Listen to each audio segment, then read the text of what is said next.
Perkenalkan, saya Muhammad Nabil Hisyam dengan NIM C14012411085.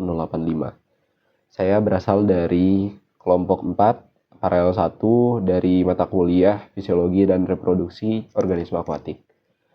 Hari ini kita akan membahas tentang praktikum fisiologi reproduksi, khususnya mengenai identifikasi ciri seksual dan teknik bedah gonad pada ikan mas, nila, dan lele. Sebelum memulai, kita harus membedakan dua konsep utama. Pertama, pada ciri seksual primer, yaitu organ reproduksi yang dalam testis dan ovarium hanya terlihat lewat pembedahan. Kedua, ciri seksual sekunder, yaitu tanda fisik luar.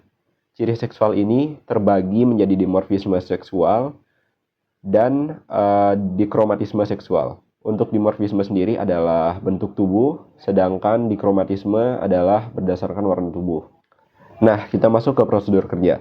Langkah awal adalah mematikan ikan secara manusiawi dengan menusuk bagian medula oblongata dan otak bagian belakang untuk memutus saraf agar kesadaran ikan hilang secara instan. Teknik bedah pada setiap ikan itu sangat berbeda. Pada ikan mas dan ikan nila, kita mulai dari bagian operculum. Gunakan ujung yang tumpul pada gunting di bagian dalam organ supaya tidak pecah. Sayat vertikal ke arah bawah hingga dasar perut. Lalu belokkan gunting dari bagian operculum hingga ke belakang hingga menuju setelah anus. Lalu pada ikan lele, tekniknya dimulai dari belakang operculum pada bagian tengah perut. Sedikit ke samping, kemudian ditarik secara membujur ke arah anus, tapi sebelum melewati anus. Setelah rongga perut terbuka, organ dalam diambil secara perlahan.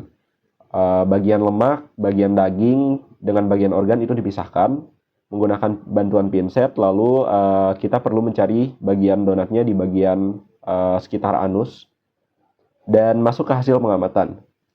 Pada ikan lele jantan ditemukan gonad yang sangat tipis, memanjang seperti benang dengan ukuran sekitar 3-4 cm. Kondisi ini mengindikasikan ikan berada pada fase belum matang atau immature. Mengacu pada Esa et al. 2023, testis lele yang sudah matang seharusnya memiliki tepi bergerigi dan berwarna putih susu.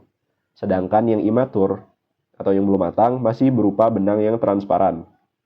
Selain faktor usia, Buala et al. 2026 menjelaskan bahwa perkembangan gonad ini sangat dipengaruhi oleh kuantitas air yang musiman seperti suhu dan oksigen. Sehingga sangat wajar jika ditemukan variasi tingkat kematangan pada sampel yang berbeda. Selanjutnya pada ikan nila, bentuk gonad di sini sangat krusial.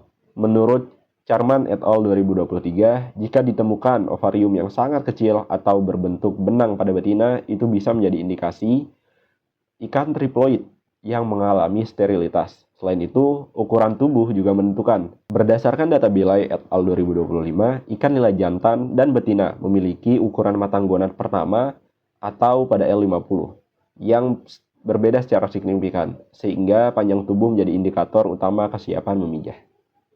Terakhir, untuk ikan mas, jika gonad terlihat menyusut atau mengalami kerusakan, Jamal et al. 2025 menjelaskan bahwa paparan bahan inhibitor tertentu dalam pakan dapat merusak struktur histologi testis dan ovarium, sehingga menghambat kematangan seksual. Kesimpulannya, identifikasi yang akurat memerlukan kombinasi pengamatan morfologi luar dan bedah anatomi dalam. Data biologi ini sangat krusial untuk manajemen induk yang efektif. Sekian praktikum pada kali ini. Terima kasih sungguh sudah menonton. Assalamualaikum warahmatullahi wabarakatuh.